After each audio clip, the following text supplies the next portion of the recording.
On a spring day, 16th of March 37th AD, life departed from the frail and terrifying body of Tiberius on the island of Capri.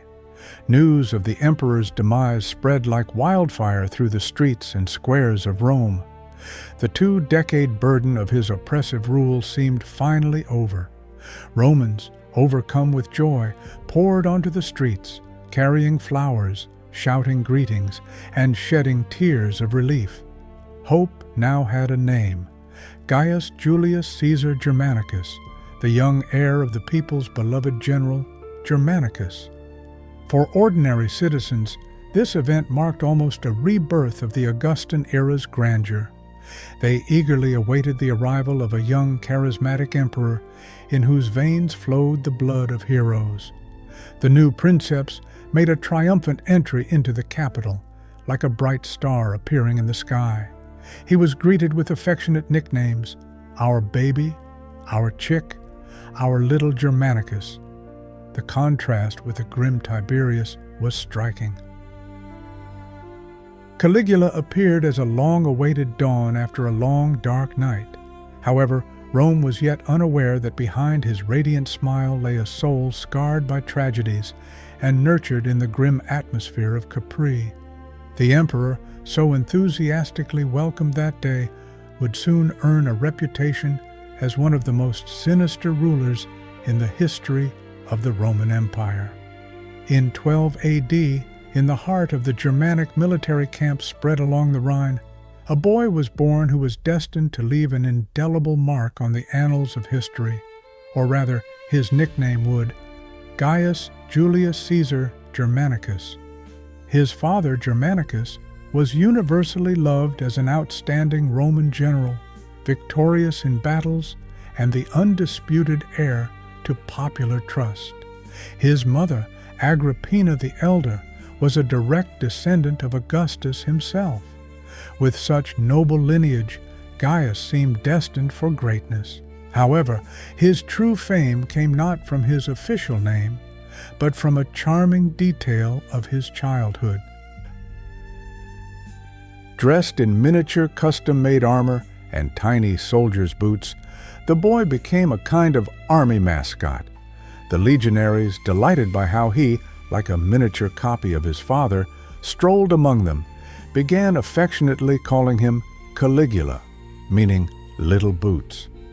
At the time, no one could have predicted that this innocent nickname, born in an atmosphere of laughter and camaraderie, would eventually become synonymous with terror, excessive indulgence, and madness.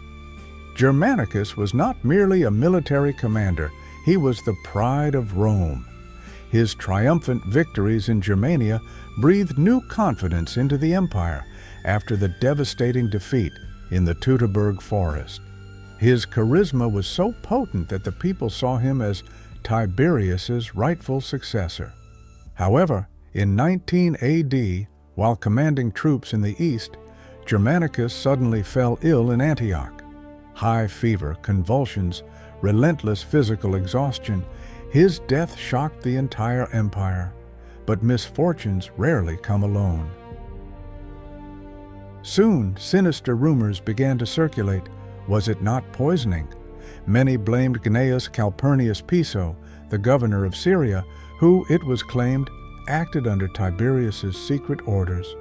Although never proven, suspicion became deeply entrenched in the public consciousness. The emperor, it was whispered, feared his popular heir too much. For young Gaius, the loss of his father was a crushing blow. Germanicus was not only a model of military prowess, but also the embodiment of honor and justice. With his death, the family faced only persecution and suspicion. Agrippina, his mother, never reconciled herself to the natural course of events, convinced that Tiberius had ordered Germanicus's murder. From then on, young Caligula learned a lesson he would never forget. In Rome, power is seized, not inherited.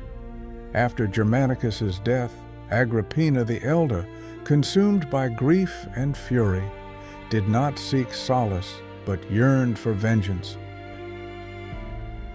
Every word and action of hers accused Tiberius of murdering the universally beloved general. Her struggle was not only political, but deeply personal. However, in the atmosphere of widespread suspicion prevailing in the empire, such intransigence posed a mortal danger. The emperor saw Agrippina and her offspring as a threat to his rule. The attention shown to her by the emperor gradually turned into persecution. In 29 AD, tragedy struck. Agrippina, accused of treason, was exiled to the island of Pandateria, a bleak and deserted place. There she spent the rest of her days, tormented by hunger and despair. A similar unenviable fate befell her elder sons, Nero and Drusus, who were imprisoned, tortured, and executed. Within a decade, Germanicus's lineage was virtually annihilated. Only young Gaius, known by the nickname Caligula, survived. The 17-year-old witnessed the demise of his mother and brothers at the hands of a system meant to protect them. This tragic experience left an indelible mark on his soul. In his eyes, Rome transformed from a cradle of greatness into a battlefield where only the most cunning survived. In 31 AD, fortune decreed that Caligula found himself at a sinister crossroads. Tiberius, like a spider luring its prey into its web, summoned him to the island of Capri. This picturesque spot, nestled opposite the Bay of Naples, the emperor had transformed into his personal abode, where nature itself seemed to suffocate under the weight of debauchery and intrigue. The idyllic sanctuary turned into an arena for sophisticated orgies, psychological experiments, and treacherous conspiracies. Tiberius surrounded himself on Capri with a retinue of depraved philosophers, sycophantic courtiers, and executioners disguised as servants. In this enclosed world, power knew no bounds and no moral constraints. For 6 years, young Gaius lived side by side with the aging emperor, who found perverse pleasure in the humiliation of men and women. Capri became a peculiar academy of cruelty, where Caligula eagerly absorbed every lesson. He learned that human dignity could be broken like malleable clay, that sex could be used as a tool of control, and that fear was more effective than a sword. But the most unsettling aspect was Caligula's ability to adapt to his surroundings. While other courtiers lost their minds or fell into despair, he thrived, hiding behind a mask of obedience and charm. He smiled, served, applauded, and silently assimilated all the dark lessons life offered him. Suetonius, the ancient Roman historian, recounts Tiberius's words, who once dropped the phrase, "I am raising a snake for the Roman people." This was a prophetic warning, like an echo foretelling impending woes. A child deprived of family and childhood was transforming into something far more dangerous, a young man who realized that absolute power had no moral limits. On 16th of March 37th AD, a villa on Capri became the site of Tiberius's death. Historical sources disagree on the exact causes of his demise.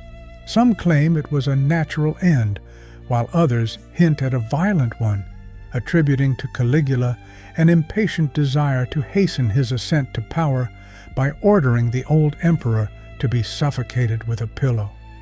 Whatever the truth, with the first rays of sun, Rome learned that the reins of power had passed into the hands of the young 24-year-old ruler. News of Tiberius's death and Caligula's ascension swept through the city like lightning. After long years of fear and cruelty under Tiberius's rule, the Roman people rejoiced. Caligula was no stranger to them.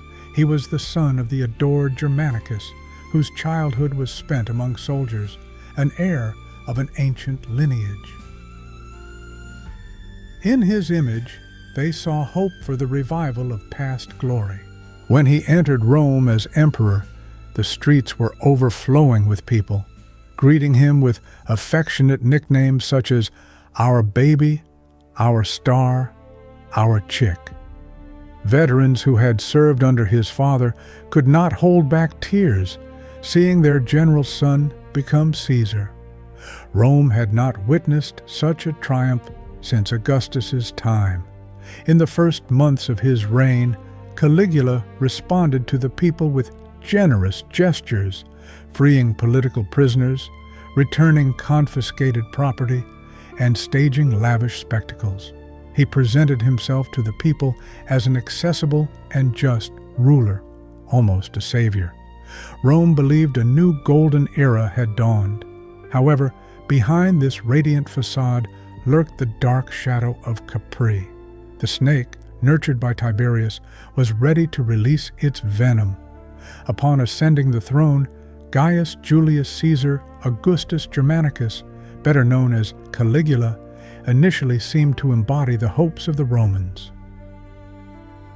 After the gloomy reign of Tiberius, the Eternal City was captivated by the young, charming, and magnanimous princeps. He declared a general amnesty for political opponents, releasing them from imprisonment, returned illegally confiscated property to its former owners, and reopened the city's doors for lavish festivities and public celebrations. The circus and amphitheater once again filled with thrilling spectacles, bloody gladiatorial contests, and dizzying chariot races drawn by teams of 4 horses. For the common people, this was a long-awaited return to the joys of life, as if a dark era had come to an end. Soldiers also did not go unnoticed by the new emperor. Caligula showered them with generous monetary payments and granted various privileges, thereby ensuring the unwavering loyalty of the army, understanding that power in Rome rested not only on bread and circuses, but also on the strength of the sword.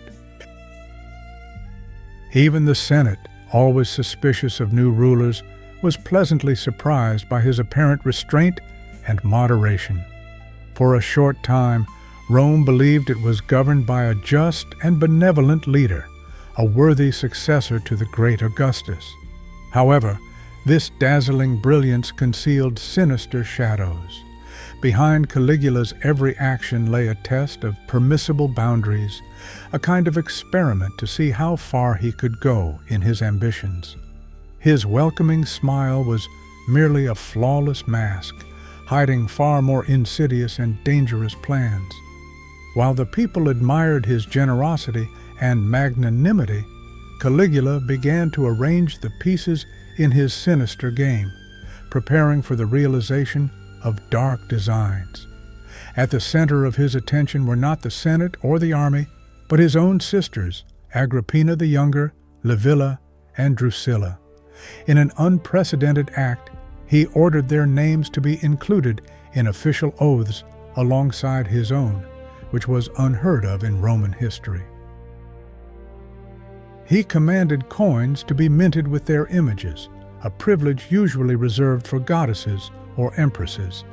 During imperial feasts, he seated them to his right, relegating his wife to a secondary position.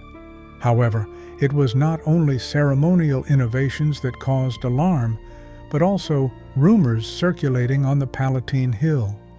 Whispers spoke of his excessive intimacy with his sisters. Suetonius, known for his attention to emperors' eccentricities, wrote that Caligula engaged in public stuprum with his sisters, deliberately trampling upon Rome's most sacred institutions. Among all his sisters, Drusilla held a special place. She shared not only an emotional bond with him, strengthened by family tragedies, but also enjoyed Caligula's particular favor, who treated her as a wife, showering her with honors and privileges exceeding those due to his lawful spouse. Rome, accustomed to luxury and excesses, was shocked. The emperor, once adored, began to show his dark side, using violations of moral norms as an instrument of power. Among the three sisters, Drusilla held a special place in Caligula's heart, becoming the center of his universe. She was not just a middle sister, but the emperor's confidant, his constant shadow, and, according to historians, a close companion in matters of state and personal life. Rumors of an unusual bond between brother and sister spread throughout Rome, especially after Caligula elevated Drusilla above all women in the empire. She received honors typically reserved only for empresses. Drusilla participated in ceremonial events, offered advice on political matters, and sat beside the emperor as if sharing his throne. Many considered her the true First Lady of Rome.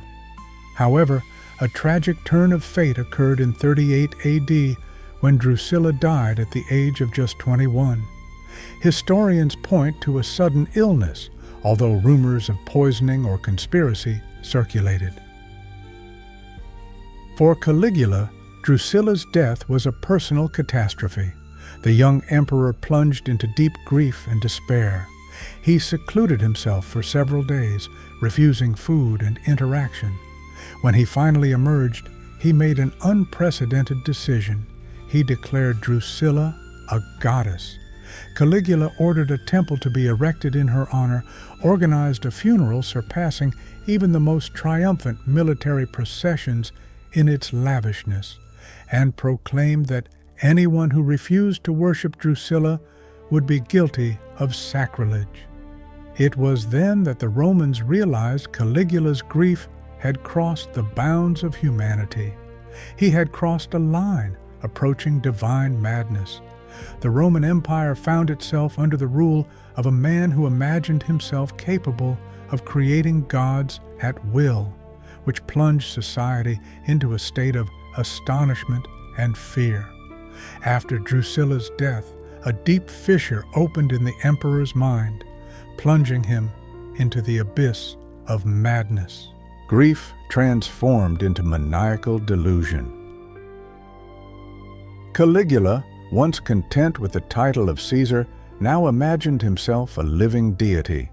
He issued a decree for his statues to be erected in all temples of the empire, demanding worship not as a ruler, but as a god. Artists, like puppets in his hands, were to depict him with Jupiter's lightning bolts, Neptune's trident, and other attributes of the Olympian gods, obeying only the fleeting whims of his mood. In the very heart of Rome, parts of the imperial palace were transformed into a pompous sanctuary. The people, as if cornered, were required to offer daily sacrifices, and the slightest show of doubt was punishable by an accusation of sacrilege, followed by inevitable execution. For Caligula, worship was not a voluntary act of veneration, but became a ruthless obligation. This cult, like an unrelenting virus, not only undermined the empire's economy, draining the treasury for temple construction, colossal statues, and lavish ceremonies, but also instilled primal terror in people's hearts. Senators, nobles, and ordinary citizens bowed before him, driven not by faith, but by fear, realizing that any wrong gesture could be fatal. But most alarming was his cynical justification. Being a god, my actions, even the most scandalous, are beyond the judgment of human laws. The emperor turned his religious delusion into an absolute instrument of power, trampling all moral principles. Rome, which had once placed its hopes in him, now trembled under the shadow of a deified tyrant. The mask of virtue was cast aside. After proclaiming himself a god, Caligula unleashed a chain of events that began to destroy the empire and terrify the inhabitants of Rome. The vast treasury inherited from Tiberius was squandered within months on erecting temples in his honor, extravagant performances, and insane feasts. To replenish the coffers, Exorbitant taxes were introduced, senators' estates were confiscated, and auctions were held selling gladiators and palace furniture. The aristocracy, constantly humiliated at feasts where the emperor chose wives and publicly insulted them, felt imprisoned. The Senate, stripped of all dignity, merely echoed his mad ideas. The people, once allies, began to suffer from inflation, confiscations, and religious persecutions, which devastated the lives of merchants and peasants. Even bread and circuses could not conceal the hunger. The Praetorian Guard, which should have been his support, began to feel resentment. He called them armed slaves and ridiculed commanders with humiliating passwords. Among them, Cassius Chaerea nursed a quiet hatred that would soon escalate into a conspiracy. By 40 AD, Rome was united in a common thought. Senators, soldiers, and the people all came to the same conclusion: their emperor had ceased to be a ruler and had become a threat to the empire's existence. In the January days of 41 AD, Rome was gripped by a wave of troubling rumors and sinister premonitions. Senators, whose fortunes had been undermined by the reigning emperor's insane policies, praetorians, whose pride had been trampled, and courtiers, trembling with fear for their lives, formed a bizarre and dangerous alliance. All were united in one belief: the rule of Caligula, whose actions had crossed all boundaries of reason, must end. The conspirators devised a daring and risky plan. During the Palatine Games, as the emperor passed through a narrow corridor separating him from his guards, a group of Praetorian officers, led by Cassius Chaerea, would ambush him. On 24th of January, the carefully prepared trap sprung.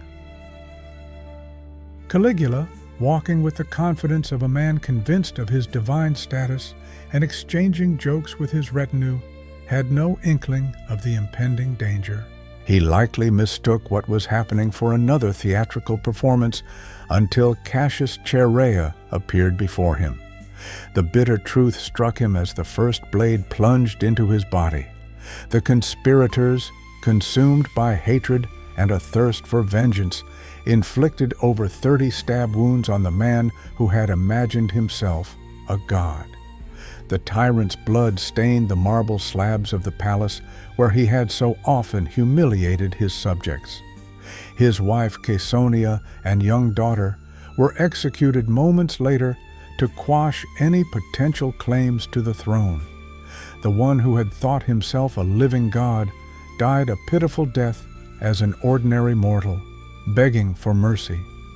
Rome plunged into an eerie silence. The crowd froze in indecision, unsure whether to rejoice or mourn. Commoners remembered Caligula as the emperor who had granted them bread and circuses.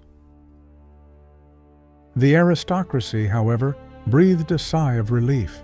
The era of terror had ended, but its dark shadow would forever leave a mark on the memory of the eternal city.